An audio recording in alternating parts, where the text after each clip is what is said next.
potentials. I was talking to Spoon the other day, and she was all bragging about how they used her for soup and ice cream the other night. That's nothing. I have the ability to stab and poke and spear. Spoon said, "Oh yeah, what about stirring? Well, I can do that too. Yesterday morning, the big lady human used me to stir cream into her coffee, and it wasn't just because that all of the spoons were dirty, like Spoon said. Knives, well, they generally keep quiet because we all know they have anger problems, especially the steak knives. Forks are the friendliest. Everybody knows that. Oops, gotta run. Gonna get used. Ooh, pancakes.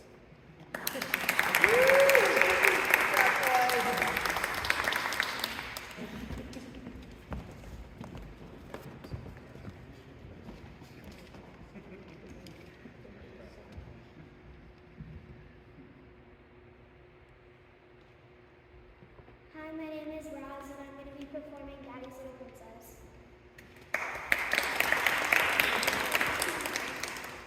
My life is ruined. There, I said it, ruined. Thanks to my new little sister. It was a peaceful Saturday morning, watching Nixon's ready to have a bowl of cereal. Mom and Dad weren't there yet. Dad said that Mom had a stomachache last night. It was pretty bloated if you ask me. In fact, it has been for the past 9 months. I don't know why she hasn't been complaining about it until now. Once they came back home, I couldn't believe my eyes. It was a baby wrapped around in a pink blanket. I didn't know what to say. Meet your new little sister, Ellie, Dad said. I was an only child, and I like that a lot, not having to share, always being the favorite, and getting new toys for Christmas. So with this thing hanging around, I'm doomed for life. She doesn't even like me. All she does is cry, stare, and cry again. People are constantly asking me about her. Why don't you go ask her yourself? She's literally right there laying on my mom's lap. With my parents only worrying about her, am I not wanted anymore?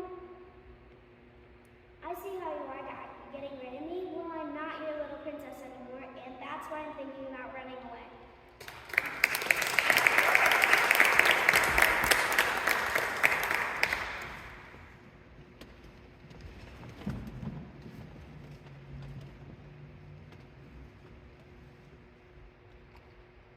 Hi, I'm Ellie, and I'll be performing a western.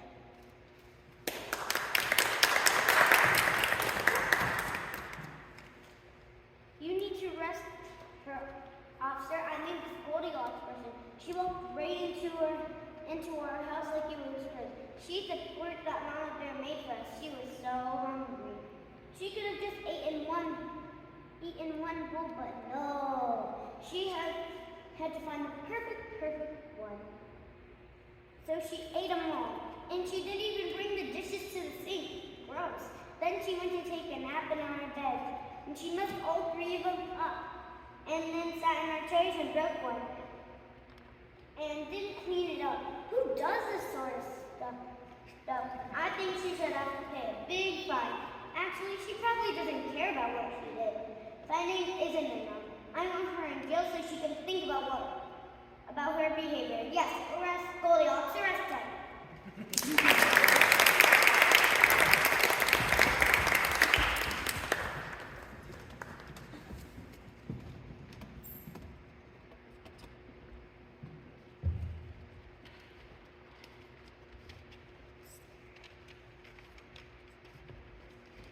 My name is Kenzie, and I will be performing The Squirrel Lady.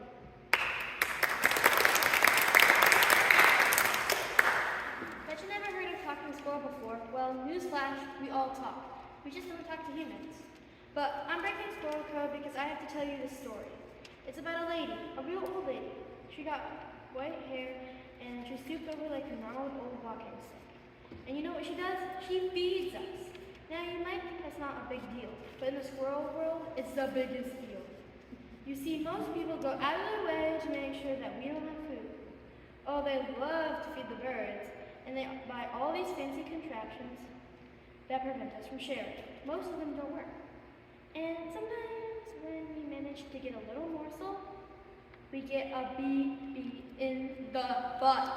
I've gotten a lot of BBs in the butt in my day. But this little lady, she is different. She puts peanuts right on the ground for us.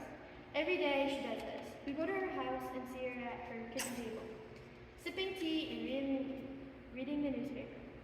And when we come by, she goes over to this big bag and scoops up fresh, delicious peanuts. She even built us a little house on her deck so that our food would not get rainwater. And she gave us each a name. Little old lady doesn't get many visitors, so we go by as much as we can. One day soon, she'll be gone, and we will miss her. So I'm breaking Squirrel Crow to tell you to remember the little guys. Squirrels need love too.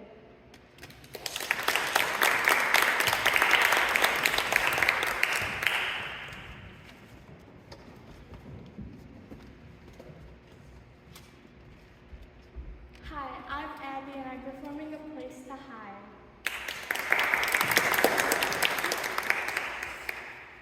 Could you all stop staring at me, please? It's a little creepy. Look, I didn't mean to trespass. I was just trying to get some rest. You see, my evil stepmother sent out her huntsman to try to kill me. What would you do if you were trying to escape with your life? I didn't have a choice. I ran, and this was the first house I found. Honestly, this wasn't what I was expecting. Everything's so tiny. Little beds, little chairs, little tables, but I don't care. I just need a place, somewhere to hide. My evil stepmother hates me because every time she talks to that stupid mirror, it always tells her that I'm the fairest in land, and goes on and on about my fair skin that's white like snow, and blah, blah, blah, blah, blah. So I guess if she figured I was dead, she'd be the fairest and the prettiest of them all. That's why I'm here. I don't even want to be the fairest of them all. I was so tired that I fell asleep in these beds. Maybe we can come up with a compromise. How about this? If you guys don't tell anyone that I'm here, I'll make meals for you, clean your cottage, mend your clothes, and take care of you when you're sick. And this will be our little secret.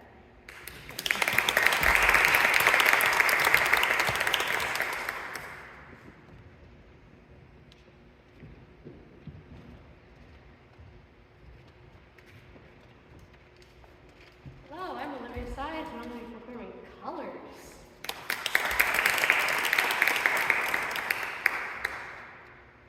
You know what bothers me? Certain colors. Blue and pink, they bother me.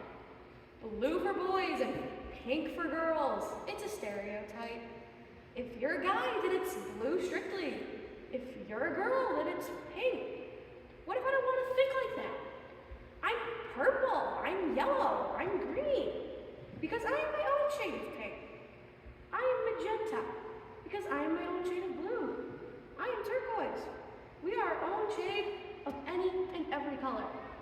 All of us are different, and stereotyping girls and guys is getting us nowhere. I am red, orange, yellow, green, blue, and violet. I am the rainbow. I am me.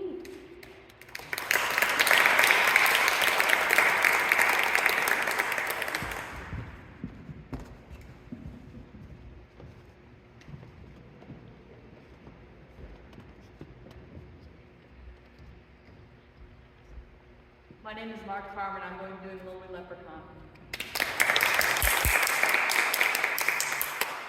It's lonely here at the end of the rainbow. All I do night and day is guard this stupid pot of gold. No one told me when I took this job I'd be here forever and ever.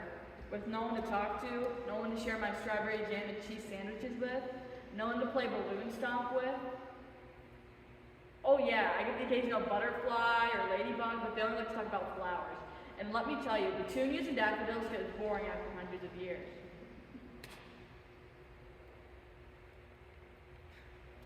If only someone would find this pot of gold. I see them heading for me all the time. And I say, hey, right over here, it's right over here. And they look past me as if I'm invisible. If it weren't for the king leprechaun threatening to turn me into a bridge troll if I ever quit, I'd leave this stupid pot of gold right now. Oh, here comes another one. Hey, over here! Uh-oh, it's Bigfoot. No, not over here. No, there's nothing to see here. No, go that way. There's nothing to see here.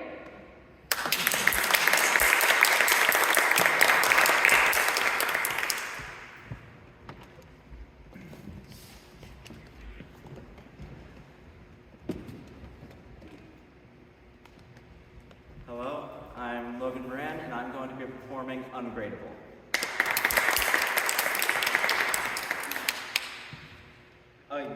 You? You? You're giving me a U on my paper? Sir, what does a U stand for? What? Ungradable? I worked my butt off on this, and I have 2 detentions? This is so unfair. You treat me so unfairly. How? Well, I'll tell you. How come anytime Hannah writes a story, it's on something ridiculous on such How Our Noses Run or Why Our Feet Smell by Hannah Quigley. But I write interesting stories, almost as good as Harry Potter if I say so myself, and you still give her the better mark. Exactly. And wait, did you just say I don't participate in class discussions? That is such a lie. Anytime you ask a question, I put my hand straight up in the air so I can answer it, and no one else does. But you choose anyone and anyone except for me. I'm ready to answer, but you say I don't participate. What did I do? The pranks? What pranks? Oh, those pranks. But you have to admit, those were pretty funny. Do you remember the time when I put a thing of flour on your door, and when you walked in, it dropped on you when you walked in? That was stupid. I don't even know why I did that.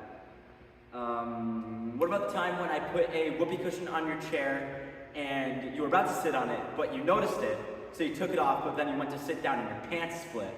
I mean, that must have been so embarrassing. But seriously, you could have just pranked me back instead of giving me a bad mark for no reason. What? This is a prank? This you is a prank? So you're telling me you've been ignoring me just to get me back? Wow. That is so childish. Pranks are for children. Oh, by the way, I'm getting you back.